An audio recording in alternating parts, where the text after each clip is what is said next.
Hello my dear friends, this is doctor Divyanjani और आज के लेक्चर के अंदर हम लोग जो नवंबर दिसंबर 2019 का क्वेश्चन पेपर सॉल्व कर रहे थे उसके अंदर फोर्थ क्वेश्चन ऑप्शन के साथ मैं आज आप लोगों के साथ डिस्कस करूंगा और उसको किस हिसाब से लिखना है वो भी मैं आपको बताऊंगा। 14 मार्क्स का ये क्वेश्चन पूछा गया था 2019 में नवंबर दिसंबर के अंदर। तो उसमें first question, what is national income, discuss the concept of GDP, GNP and NNP. और उसके ऑप्शन में जो क्वेश्चन पूछा गया था कि what is money, discuss the significance and levels of money. ये दोनों पॉइंट्स हम डिस्कस करेंगे, ठीक है। इससे आगे हमने बाकी के 3 क्वेश्चंस भी डिटेल में डिस्कस किए हैं, तो मैं आप लिंक उसकी डिस्क्रिप्शन बॉक्स में लिख दूंगा, आप उसको जरूर से देखिएगा, ठीक है। चलिए, so first question is what is national income and explain the concept of GDP, GNP and NNP जो 14 मार्क्स के क्वेश्चन में यहाँ पे पूछा गया था 2019 के अंदर। तो सबसे पहले ये समझते हैं कि नेशनल इनकम क्या है। तो एकदम सिंपल सेंस में मैं आपको बताऊं कि नेशनल इनकम की एक सिंपल डेफिनेशन है जिसको हम बोलेंगे कि means the value of the goods and services produced by a country during the financial year. Thus, it is the net result of the all economic activities of any country during a period of 1 year, and it is valued in terms of money. तो एकदम simple sense में मैं आपको बताऊं कि national income का मतलब क्या होगा, final value of all the goods and services produce within geographical boundary of a country, that is known as the national income. यानी कि एक पर्टिकुलर कंट्री एक पर्टिकुलर साल के अंदर 12 महीने के अंदर जो भी चीज़ों का प्रोडक्शन होता है और वो सारी चीज़ें गुड्स हैं या फिर सर्विसेज है, उनकी फाइनल वैल्यू को एक साथ मिला के जो भी अमाउंट मिलती है उस अमाउंट को बोलेंगे नेशनल इनकम, ठीक है। फॉर एग्जांपल 500 करोड़ की गुड्स, फाइनल वैल्यू 500 करोड़ की गुड्स है और 500 करोड़ की सर्विसेज है, तो 1000 करोड़ रुपीस यहाँ पे जो हुआ, ये 1000 करोड़ रुपीस एक साल के अंदर हमारी कंट्री में ये सारी चीज़ें प्रोड्यूस हुई, सेल हुई, और उसके बाद सेल होने के बाद 1000 करोड़ रुपीस हमें यहाँ पे मिले, तो ये 1000 crore rupees would be known as the national income, ठीक है। ओके, फिर से एक बार बता देता हूँ, final value of all the goods and services produce within geographical boundaries of the country, that is known as the national income, you can say. अब national income के जो बेसिक कंसेप्ट है उसके ऊपर डिस्कशन करते हैं। सबसे पहला है आपका ग्रॉस डोमेस्टिक प्रोडक्ट, जिसको हम शॉर्ट फॉर्म में जीडीपी बोलते हैं। तो आपने काफी बार ये डिस्कशन सुना होगा जीडीपी के बारे में कि जीडीपी इतना हो गया, ये परसेंटेज है 6%, 7%। तो ये जीडीपी है क्या, सबसे पहले ये समझते हैं। तो GDP is monetary value of the market value of all the goods and services, final goods and services produce with in specific time period. So simple sense में आप क्या बोलोगे कि it is a money value, monetary value of all finished goods and services made with in a country during a specified period. तो जो national income हमने आगे definition देखी, वही चीज आपको यहाँ पे देखने को मिलेगी कि पूरी कंट्री के अंदर एक साल के अंदर final value of all the goods and services जो एक पर्टिकुलर कंट्री के अंदर जो प्रोड्यूस होती है, चाहे वो गुड्स हो या सर्विसेज हो, इनकी फाइनल वैल्यूज को अगर एक साथ हम 12 महीने में एक साथ अगर मिला दे तो जो अमाउंट आएगी उसको हम बोलेंगे जीडीपी, ठीक है।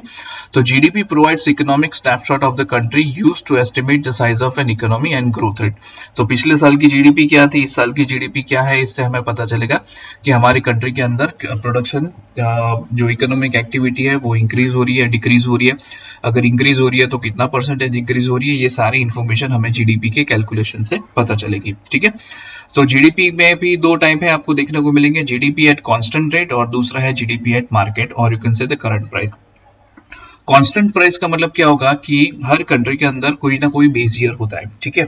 बेस ईयर का मतलब क्या होता है कि ऐसा साल जहां पे economy normal course of action में पूरे साल रन हुई हो, कोई भी नेचुरल कैलामिटीज या मैनमेड कैलामिटीज उस टाइम पे ना आई हो, कोई भी वॉर ना हुआ हो, तो ऐसे सारी सिचुएशन से इकोनॉमी फ्री रही हो, ठीक है। तो नॉर्मल कोर्स ऑफ एक्शन में जिस हिसाब से इकोनॉमी ग्रो होनी चाहिए उस हिसाब से इकोनॉमी ग्रो हुई है, ठीक है। तो ये जो जीडीपी कांस्टेंट प्राइस का मतलब क्या होगा कि फॉर एग्जांपल बेस ईयर हमारा 2005-06 है फॉर एग्जांपल, ठीक है। तो 2005-06 की प्राइसेस जो थी उस टाइम पे, उस प्राइस के ऊपर में आज की डेट में जो भी गुड्स एंड सर्विसेज सेल्स हुई है उसकी अगर कैलकुलेशन में करूं तो उसको बोलूंगा GDP at constant price. So GDP at constant price and GDP at the market price, or you can say current price. Constant price का मतलब क्या होगा कि किसी प्रीवियस बेस ईयर के प्राइस के ऊपर से हम जब जीडीपी का कैलकुलेशन करते हैं तो उसको हम बोलेंगे GDP at constant price. For example अगर मैंने मान लीजिए 2020 के अंदर पूरी कंट्री में 200 केजी गोल्ड सेल हुआ है, ठीक है। पूरी कंट्री के अंदर 200 केजी किलोग्राम गोल्ड सेल हुआ है। आज की डेट में गोल्ड की प्राइस 47,000 है, तो 200 kg multiplied by 47,000 that is known as GDP at market price और करंट प्राइस, क्योंकि आज का जीडीपी का रेट क्या चल रहा है 47,000 गोल्ड का रेट, ठीक है। लेकिन 2005-6 जो मेरा सपोज मैं बेस ईयर पकड़ता हूँ, तो 2005-6 के अंदर गोल्ड की प्राइस सिर्फ 10,000 चल रही थी फॉर एग्जांपल। तो 200 मल्टीप्लाइड बाय 10,000 करूंगा तो जो मुझे गोल्ड की फाइनल वैल्यू यहाँ पे मिलेगी कंजप्शन की, वो उस हिसाब से मिलेगी 200 मल्टीप्लाइड बाय 10, ठीक है। तो 10,000 कौन सी प्राइस थी, 10,000 बेस ईयर की प्राइस थी, तो वो प्रीवियस ईयर्स के मैं प्राइस अगर कंसिडर करता हूँ तो उसको मैं जीडीपी एट कांस्टेंट प्राइस बोलूंगा। और जीडीपी मार्केट प्राइस में क्या बोलूंगा कि करंट ईयर, यानी कि आज 2021 चल रहा है, तो 2021 में गोल्ड की क्या प्राइस चल रही है, उस प्राइस से मैं जीडीपी काउंट करूं तो उसको मैं बोलूंगा जीडीपी एट मार्केट प्राइस, ठीक है। अब जीडीपी को कैलकुलेट करने के लिए तीन मेथड्स आपके पास है। First is the census of product method, और you can say the output method, you can say second is census of expenditure method, and third is the census of income method, ठीक है। तो सबसे पहले हम ये देखते हैं सेंसस ऑफ प्रोडक्ट मेथड और you can say output method, ठीक है। तो इस केस के अंदर क्या किया जाता है कि जितनी भी सेक्टर्स हैं, पर्टिकुलरली इकोनॉमी को तीन सेक्टर्स में डिवाइड किया जाता है। आपकी प्राइमरी सेक्टर जिसमें एग्रीकल्चर सेक्टर्स हम इसको इंक्लूड करते हैं, सेकेंडरी सेक्टर्स जिसमें मैन्युफैक्चरिंग सेक्टर ऐड करते हैं, और तीसरा जो होता है वो सर्विस सेक्टर्स, ठीक है। तो agriculture, animal husbandry primary sector में आएगा, manufacturing of goods, you can से कैपिटल गुड्स, हैवी इंडस्ट्रीज, ये सारे मैन्युफैक्चरिंग में आएंगे। सर्विसेज के अंदर बैंकिंग, फाइनेंशियल, ट्रांसपोर्टेशन, ये सारी सर्विसेज के अंदर आएंगे। तो ये तीनों तीन जो सेक्टर्स है, तीनों तीन इकोनॉमी के जो सेक्टर्स हैं, इन तीनों तीन की फाइनल वैल्यूज फाइंड आउट की जाती है कि एग्रीकल्चर सेक्टर के अंदर कितने अमाउंट का प्रोडक्शन हुआ, मैन्युफैक्चरिंग में कितने अमाउंट का प्रोडक्शन हुआ, फाइनल प्रोडक्शन, फाइनल वैल्यू उसकी फाइंड आउट की जाती है। और ये तीनों तीन चीजों को ऐड किया जाता है, एग्रीकल्चर की वैल्यू ऐड की गई, मैन्युफैक्चरिंग की वैल्यू ऐड की गई, एंड सर्विस सेक्टर की भी वैल्यू ऐड कर दी गई। तो ये तीनों तीन को ऐड करके जो भी अमाउंट आएगा उसको हम बोलेंगे जीडीपी, ठीक है। कौन से मेथड्स है, सेंसस ऑफ प्रोडक्ट मेथड और किसे सेंसस ऑफ आउटपुट मेथड।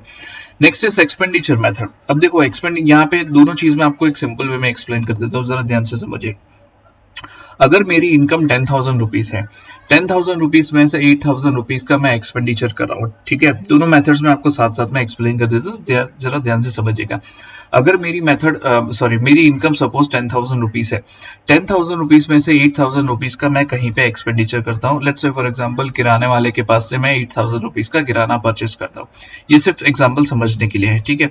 तो 8,000 रुपीज का किराना मैंने परचेस किया, तो इसका मतलब 8,000 मेरी इनकम थी 10,000, उसमें से मैंने एक्सपेंडिचर कितना किया 8,000।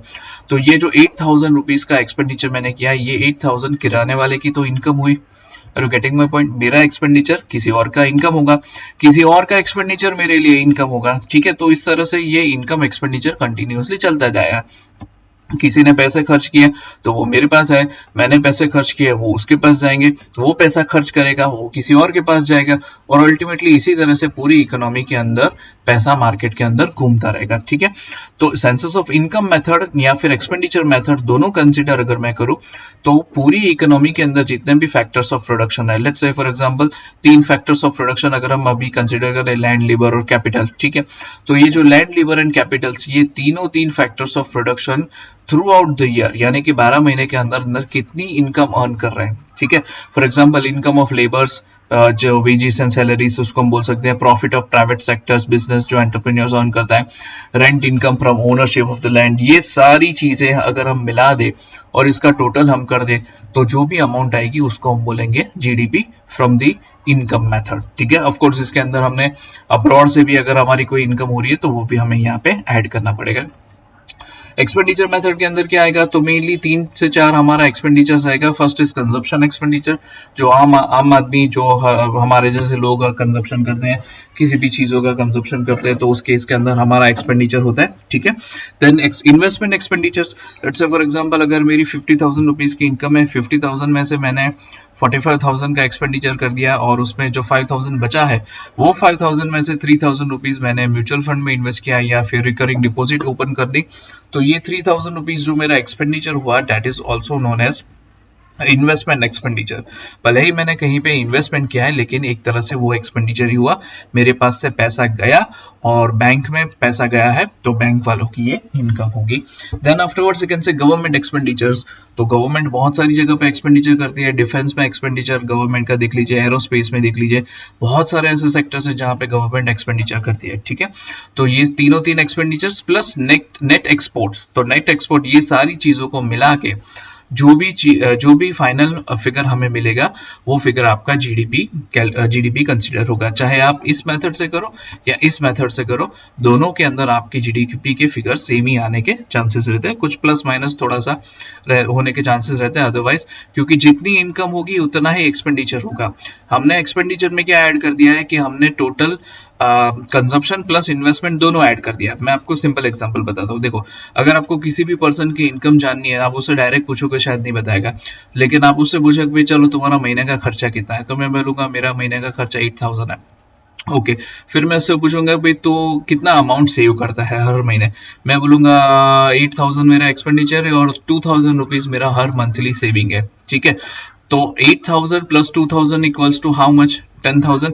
अब बंदा अगर इनकम होगी तो इनकम में से वो एक पार्ट उसका कंजप्शन में जाएगा और एक पार्ट उसका इन्वेस्टमेंट में जाएगा, तो आपका क्या होगा, और कुछ पार्ट होगा जो अपना शायद वो सेव करता होगा। ठीक है, सेविंग और इन्वेस्टमेंट का कंसिडरेशन अगर हम करें तो 8,000 प्लस 2,000 इक्वल्स टू 10,000, तो आपको उसकी सैलरी पता चल गई, इनकम पता चल गई। उसी तरह से आप जिस तरह से इनकम यहाँ पे फाइंड होती थी एक्सपेंडिचर मेथड से भी आप सेम अमाउंट ही आपको आने के चांसेस रहते हैं। Next point is GNP, that is the gross national product. Now GNP is an estimate of total value of all the final products and services turned out in a given period by the means of production owned by the country's resident. देखो GDP में एक चीज हमने यहाँ पे ये देखी कि जीडीपी के अंदर आपके nationals as well as foreigners, ठीक है, जीडीपी के अंदर हमारे खुद के लोग या फिर बाहर के लोग भी अगर आके प्रोडक्शन करते हैं तो उसको हम जीडीपी में काउंट करेंगे, लेकिन जीएनपी के अंदर हमने बाहर के लोगों को यहाँ से निकाल दिया।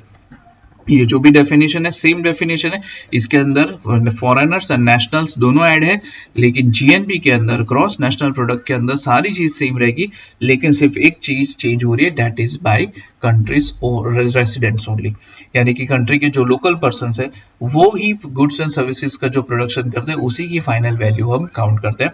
फॉरेन के लोगों की जो भी प्रोडक्शन होती है गुड्स या सर्विसेज की, उसको हम यहाँ से निकाल देते हैं। इसको किस तरह से कैलकुलेट किया जाता है, तो सम ऑफ पर्सनल कंजप्शन एक्सपेंडिचर्स जो हमने आगे देखा, private domestic investment, government expenditures, net exports and any other income earned by the residents from the overseas of investment minus income earned with in domestic economy by the foreign residents. Net export represents the difference between what country exports minus the any import of goods and services. In short, आपको यही चार चीज ध्यान में रखनी है कि final value of all the goods and services produce within geographical boundaries of the country by the nationals only और बाय द रेसिडेंट्स ओनली। ठीक है, तो उसको आपको जीएनपी आपका यहाँ पे मिल जाएगा। जीडीपी के अंदर आपका दोनों चीज आएगा, foreigners as well as locals, लेकिन यहाँ पे क्या आएगा, सिर्फ लोकल्स, फॉरेनर्स को हमने यहाँ से निकाल दिया। Next point is net national product. NNP means total value of goods produced and services provided by in a country during 1 year after depreciation of capital goods has been allowed for. ठीक है, तो एकदम simple sense में मैं क्या बोल सकता हूँ इसको, तो मेरा जो जीएनपी है, ठीक है, जीएनपी ये रहा हमारा जीएनपी जो अभी हमने डिस्कस किया, जीएनपी में से मैं डेप्रिसिएशन माइनस कर दूंगा। ठीक है, जो लगता है डेप्रिसिएशन, वो आप सबको पता है डेप्रिसिएशन क्या है, तो वो डेप्रिसिएशन माइनस करने के बाद जो कुछ भी इनकम हमारी बचती है, जो भी चीज हमारी होती है, उसको हम बोलेंगे net national product. It can be found out by adding the net factor income from abroad to the net domestic product. It is also called as net income at the market price. हम दोनों point देखेंगे। NNP भी दो तरह की आपकी होती है, एनएनपी एट मार्केट प्राइस, तो मार्केट प्राइस में फाइंड आउट करने के लिए क्या करना पड़ेगा, जीएनपी माइनस डेप्रिसिएशन, और दूसरी होती है NNP eight factor cost, that is NNP eight market price, ये रही, प्लस गवर्नमेंट की जो भी सब्सिडीज होती है वो सारी सब्सिडीज माइनस इनडायरेक्ट टैक्सेस। ठीक है, ये फॉर्मूला सिर्फ आपके रेफरेंस के लिए, आपको इसको प्रूव नहीं करना है या कहीं पे भी ज्यादा इसको एक्सप्लेन नहीं करना है, बट सिर्फ अगर क्वेश्चन आता है तो आपको ये एज अ रेफरेंस के लिए आप लिख सकते हो।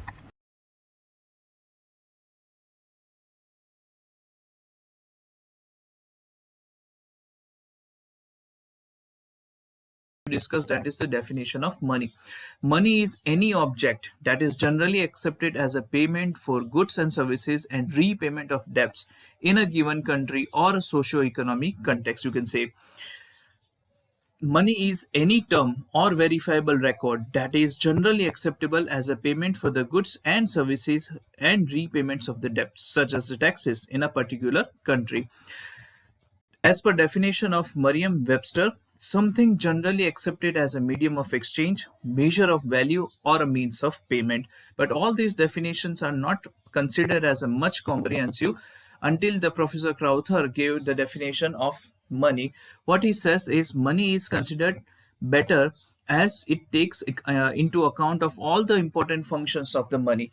He defines money as anything that is generally acceptable as a means of exchange, that is, as a means of setting off debts, and at the same time acts as a measure and store of a value, that is a medium of exchange. So money is such a thing that anything can be exchanged against the money. If I want to purchase 100 kg wheat, 100 kg rice, or maybe 5 kg groundnut oil, so whatever things I want to purchase, I can purchase with the help of this money.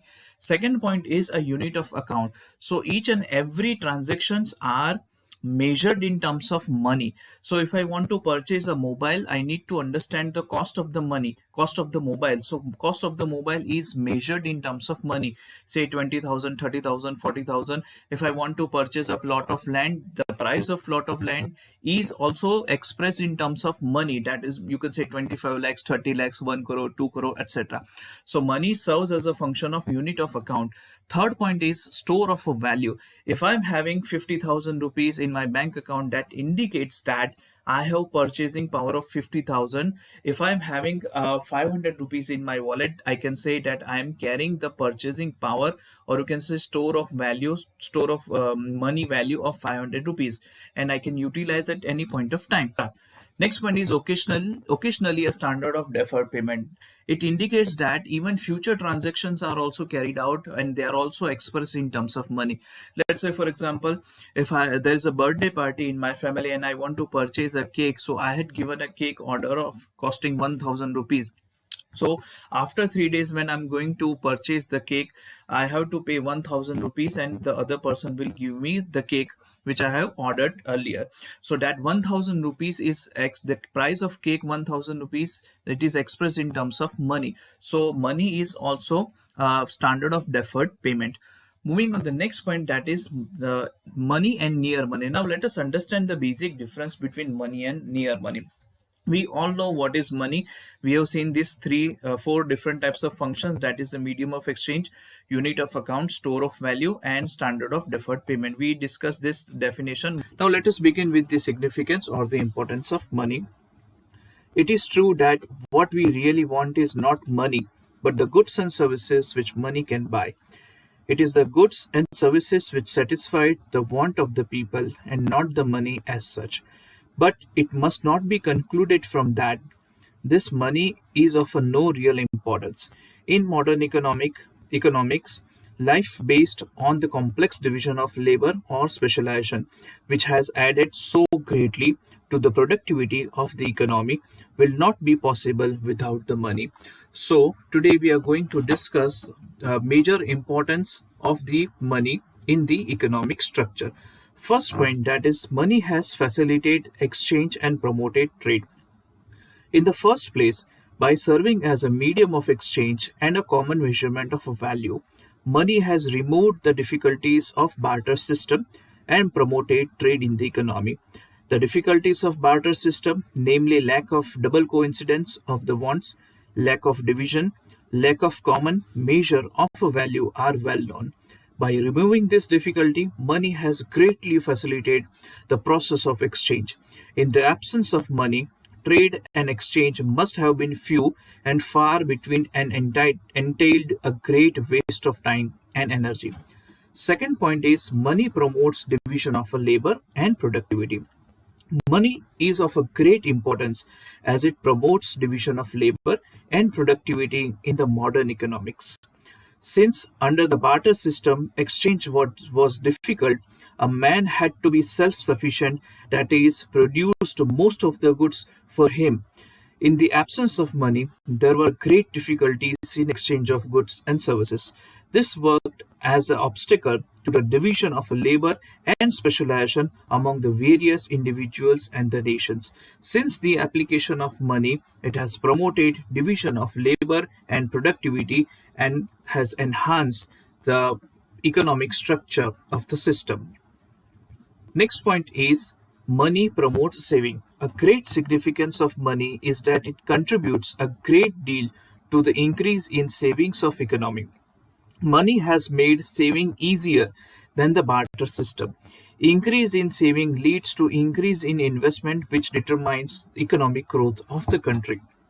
Next point is money helps in maximizing satisfaction or profit by customers and producers. Money is an immense advantage to the both consumers and producers. To consumers, money represents general purchasing power. He can buy anything with the help of money he has, and at the same time, it is convenient to him. Since the value of goods are expressed in terms of common measurement, that is money, the customer can easily compare and relative money prices of goods and expected utilities from them. Next point is money can help in reviving the economy from recession or depression. According to the modern economist, money may play an important role in bringing about real changes. They point out that at a time of recession or depression, when there exists a lot of idle productive capacity and unemployment of labor, expansion of money supply, say through government deficit budget finance, by the creation of new money will cause aggregate expenditure or demand to shift upward.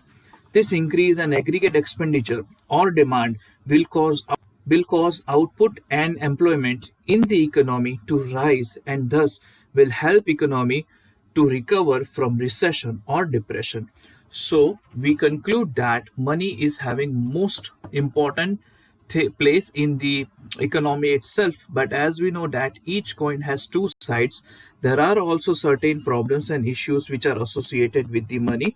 So we'll quickly go through one by one what are the problems or limitations of the money. First problem or limitation of money is instability in the value of money. The first drawback of money is that the value does not remain stable over a period of time. When the value of money falls, it means that rise of the price or the inflation. On the contrary, rise in the value of money means fall in the price level or deflation. These changes are brought about increase or decrease in the supply for the money. Large changes in the value of money are disastrous, and even moderate changes have certain disadvantages. Inflation or fall in the value of money cause direct and immediate damage to the creditor and the consumer itself. On the contrary, deflation or rise in the value of money bring down the level of output, employment, and the income. Thus, instability in the value of money adversely affect consumers and producers and other sections of the society. Second point is unequal distribution of wealth. The second effect of the money is that changes in the value of money leads to unequal distribution of the wealth and income. Inflation and deflation, which brings benefit to some and damages to others, leads to redistribution of wealth and income not only between the social and industrial classes but between the different persons in the same class.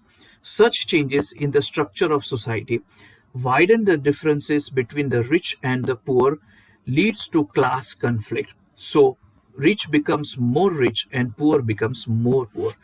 Third point is growth of monopolies. Too much growth leads to the concentration of capital in the hands of few capitalistic. This leads to growth of monopolies which exploits both consumers and workers, which brings disaster to the economy. Next point is wastages of resources. Money is the basis of credit system. When credit is created too much, it may be used for productive and unproductive purposes. If much credit is used for productive, it leads to overcapitalization and overproduction, and consequently to wastages of resources, because all the produced goods and services may not be consumed by the consumers because it is not required at present. Similarly, If liberal credit facilities are given for unproductive uses, they also leads to wastage of resources. Next point is black money. Money being the store of value lures the people to hoard it. The tendency to hoard the money and become rich is the root cause of the evil of black money. When people evade taxes and conceal their income and hoard it, it is a black money. This leads to a parallel economy within the country which encourages capricious consumption, black marketing, speculations, etc. Next point is cyclical fluctuation. Another defect of the institutions of the money is that it leads to cyclical fluctuations in the economy. When the supply of money increases, it leads to boom and it contracts, therefore it is a slump. In the boom, output, employment, and income increases, which leads to overproduction.